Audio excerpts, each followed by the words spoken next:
আমার ছোট একটা বাচ্চা আছে, আমার বাচ্চাটা জিজ্ঞেস করছে, মা তুমি তো চাকরি করো, তাহলে টাকা নাই কেন বলো? মানে অবস্থায় মরার থেকে এখানেই আমরা মরি।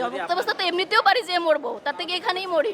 আমি অর্চনা রায়, আমতলী উপজেলা, বরগুনা জেলা থেকে বলছি, সিএসসিপি। আমি সিএসসিপি প্রান্তিক মানুষের স্বাস্থ্যসেবার একেবারে দোরগোড়ায় স্বাস্থ্যসেবা যারা দেয় তারাই হচ্ছে সিএসসিপি।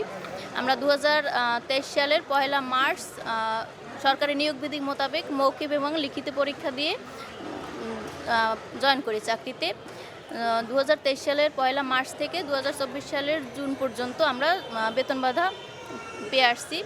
তারপর 2024 সালের হচ্ছে জুলাই থেকে এখন পর্যন্ত অদ্যাবধি দীর্ঘ 16 মাস পর্যন্ত আমরা কোনো বেতন ভাতা পাইনি। বেতন ভাতা না পাওয়া সত্ত্বেও আমরা কিন্তু আমাদের স্বাস্থ্যসেবা, আমাদের কার্যক্রম চালিয়ে নিয়েছি। অদ্যাবধি কমিউনিটি ক্লিনিকের যা যা আমাদের কর্তব্য সবটাই করে আসছি এবং আমাদের মাঠ পর্যায়ে তদারকি, পরিদর্শন সবগুলো চলছে। এমনকি কোনো ধরনের ভুলবৃত্তি পাওয়া গেলে আমাদের শোকজ পর্যন্ত করা হয়েছে ইয়াতে। তারপর আমাদের 2018 সালে হচ্ছে আমাদের ট্রাস্ট আইন গঠিত হয়। ট্রাস্ট আইনে হচ্ছে 2011 সালে যারা জয়েন করছে, 15 সালে, 18 সালে এবং 23 সালে, এই 4টা গ্রুপে জয়েন করা। 18 সাল পর্যন্ত যারা ছিল তাদেরকে ন্যস্ত করা হয়েছে। শুধুমাত্র আমরা হতবাকা 2023 সালে 662 জন আমরা যারা জয়েন করছি, আমাদের এখনও ন্যস্ত করা হয়নি এবং 16 মাস পর্যন্ত বেতন বাঁধা নেই। আমরা 16 মাস পর্যন্ত বেতন বাঁধা আমাদের দেওয়াই হয় নাই টোটালি। তার ভিতরে আমাদের 2টা পূজা গেছে, হ্যাঁ, কোরবানি গেছে, ঈদ গেছে, আমরা কোনো বোনাস পাই নাই। বৈশাখী মাস গেছে। আমরা এই বিষয় নিয়ে মানে কর্তৃপক্ষের কাছে কয়েকবার আমরা আসছি, বারবার আমাদের শুধু আশ্বাস দেওয়া হয়েছে, হ্যাঁ তোমাদের কাজ হবে, করে দিচ্ছি, এসব বলে করা হয়েছে। আমার ভাইরা এখানে গেল আজকে 6 দিন পর্যন্ত অবস্থান করতেছে, খাওয়া দেওয়া কোনো সদুত্তর পাইনি। মানে আমাদের একটা কারণ তো দেখাবে যে এই কারণে আপনাদেরকে বেতনটা দেওয়া হয়েছে না। আমাদের আইনি কোনো বাধা নেই, হ্যাঁ, ট্রাস্ট আইনে আমাদের কোনো বাধা নেই। আমাদের জনপ্রশাসনের অনুমোদন আছে, তারপরে অর্থ বরাদ্দ আছে আমাদের নামে, যে অর্থটা বরাদ্দ আছে, তারপরও এরা আমাদের বেতনটা দিচ্ছে না। এখন আমাদের দেয়ালে পিঠ থেকে গেছে।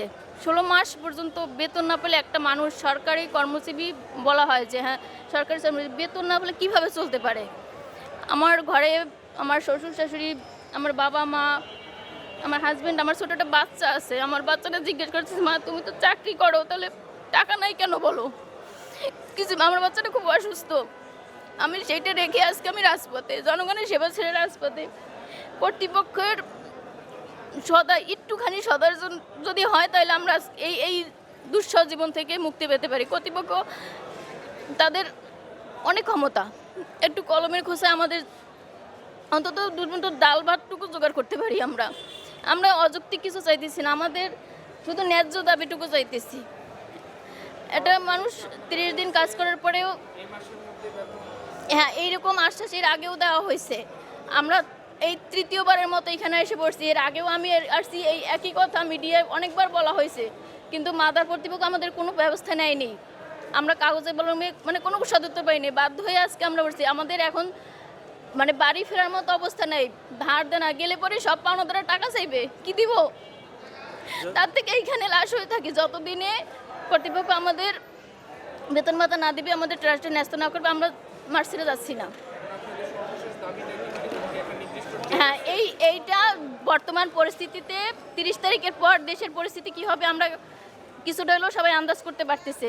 এখন প্রাইমারির একটা চলতেছে, দেখেন, আমরা তাদের মতো এক লাফে ঘোড়া ডেঙে গাছ আমরা এত কিছু চাচ্ছি না। আমাদের 14 গ্রেডে আমরা যখন জয়েন করি, 14 গ্রেডে আমাদের ছিল, সেখান থেকে ডিমোশন দিয়ে আমাদের 16 গ্রেড করা হয়েছে।